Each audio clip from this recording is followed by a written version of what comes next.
11년 만에 7차례나 파천을 한 무능력하고 한심한 조선왕 고종이란 주제로 말해보겠습니다.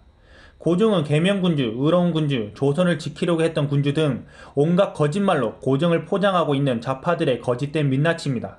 고종은 조선을 사랑하지 않았으며 나라를 지킬 생각은 조금도 없었고 조선 백성 자체에 관심조차 없었습니다. 오로지 자신의 안위만 늘 생각하고 목숨만 부지해보려고 끊임없이 노력한 한심한 왕이었을 뿐 절대로 왕이 되어서는 안 되는 인간이었습니다. 얼마나 한심하고 무능력한 인물이었는지 알아보겠습니다. 청일전쟁의 시작은 고종에서 비롯됩니다. 1894년 5월 31일 동학농민군이 전주성을 함락했습니다. 고부와 고창을 비롯해 전라도 6개 고을 군수들이 도주했습니다. 가난과 학대에 지친 농민들은 죽창을 깎고 있던 1893년 음력 3월 25일 고종이 어전회의에서 그 진압대책을 말했습니다. 다른 나라 군사를 빌려 쓰는 것은 역시 나라마다 전례가 있는데 어찌 군사를 빌려다 쓰지 않는가? 청나라 군사를 끌어들여 밀란을 진압하겠다는 자가 다른 사람도 아닌 국왕의 아이디어에 대신들이 어찌 경솔히 논하는가라고 벌떼처럼 반대했습니다. 1년 2개월 뒤 동학농민군이 전주성을 함락하자 병조판사 민영준이 서울에 주둔해 있던 위안스카이를 찾아가 청나라 군사 청병을 실천에 옮겼습니다. 같은 해 6월 8일 청나라 군사가 아산만에 도착했습니다. 다음날 조선에 한나라가 출병하면 동시 출병한다는 청일 텐진 조약을 앞세워 일본군도 진입했습니다. 그해 양력 7월 23일 청군과 일본군이 조선에서 전쟁을 벌이니 이게 청일전쟁입니다. 국왕과 초족이 합작해 만든 결과입니다.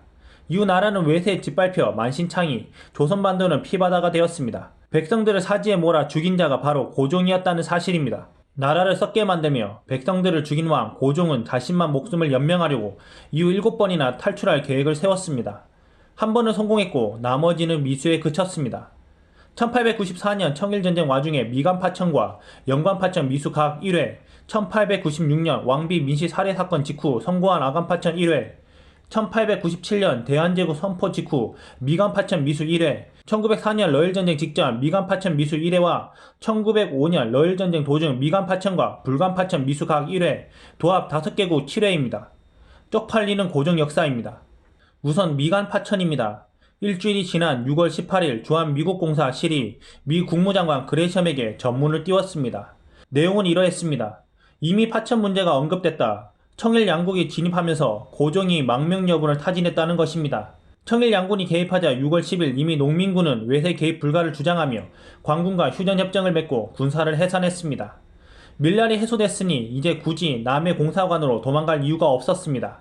고종 또한 6월 28일 분발하고 정신을 차려야 스스로 강해질 수 있다고 대신들에게 각성과 강병을 촉구했습니다. 하지만 속은 달랐습니다. 각성을 촉구한 다음 날인 6월 29일 미국 공사실은 본국에 이런 전문을 띄웠습니다. 조선국왕의 급박한 요청에 의해 나는 필요한 경우 왕족과 고위 관료의 파천을 수용하겠다고 동의했다. 일주일 뒤인 7월 5일 실은 비상시 국왕의 파천을 약속했다고 또 보고했습니다. 이게 고종의 첫 번째 미간 파천 미수 사건입니다. 미 국무부는 조선 정국에 개입하지 말라며 거부했습니다. 7월 5일 미간 파천에 대한 답신을 기다리는 사이 고종의 영국 공사관에도 사람을 보내 파천 가능 여부를 물었습니다. 그날 주한 영국 총영사 가드너가 주청 공사 오커너에게 보낸 전문에는 왕이 사람을 보내 일본인이 왕궁을 포위하는 상황에서 왕을 비밀리에 공사관에 받아줄 수 있는지 물어왔다고 적혀 있습니다. 영국은 수용할 의사가 없었습니다. 두 파천 계획이 무산되자 7월 13일 고종은 대신들을 모아놓고 이렇게 일렀습니다. 궁색한 재정과 공궁한 백성 살림을 수습하지 못한 것은 위아래가 아니란 탓이다.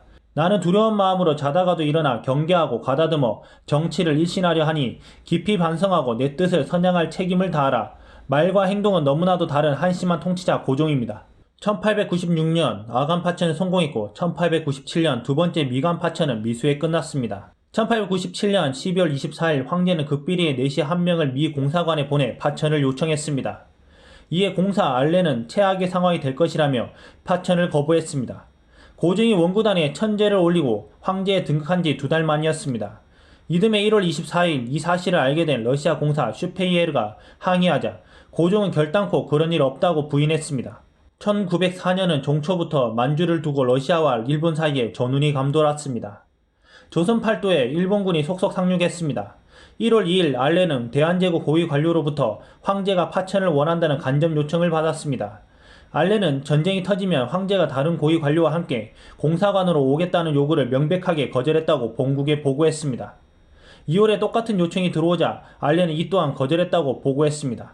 알렌 또한 보고서에 망명이라는 단어를 사용했습니다. 그 무렵 프랑스 공사가 황제 측근들에게 일본은행 예치금을 전액 인출해 프랑스 공사관에 보관하라고 제안했고, 측근들이 프랑스 공사관에 황제가 묵은 온돌방을 만들었다는 소문이 파다하게 돌았습니다.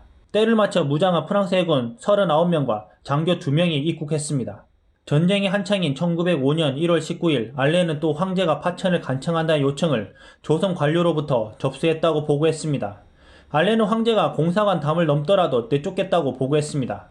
1905년 미국으로 돌아간 알렌은 일찍이 구만리를 돌아다녀 보고 4000년 역사를 보았지만 한국 황제와 같은 사람은 처음 보았다고 했습니다. 프랑스 공사관 파천 첩보까지 포함하면 고종은 자그마치 7번에 걸쳐 타국 공관으로 망명을 시도했습니다.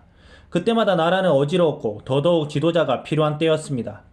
1894년 자기가 부른 외국 군사가 백성을 유린할 때 왕은 미국과 영국 공관 파천을 계획했습니다.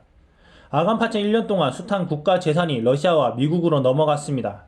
1897년 황제 등거 이벤트를 펼칠 때 황제는 뒤에서 미관 파천을 계획했습니다.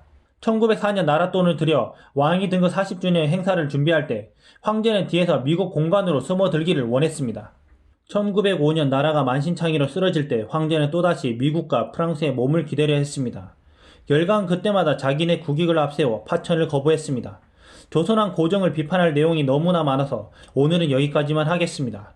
역사를 제대로 안다면 조선과 고종을 칭찬할 수가 없으며 개혁공주라는 허무맹랑한 헛소리를 할 수가 없습니다. 조선이 망한 데는 당연한 이유들이 숨어 있습니다. 한심한 군주 고종이란 주제로 다음에 영상 한 번 더 올리도록 하겠습니다. 이상입니다.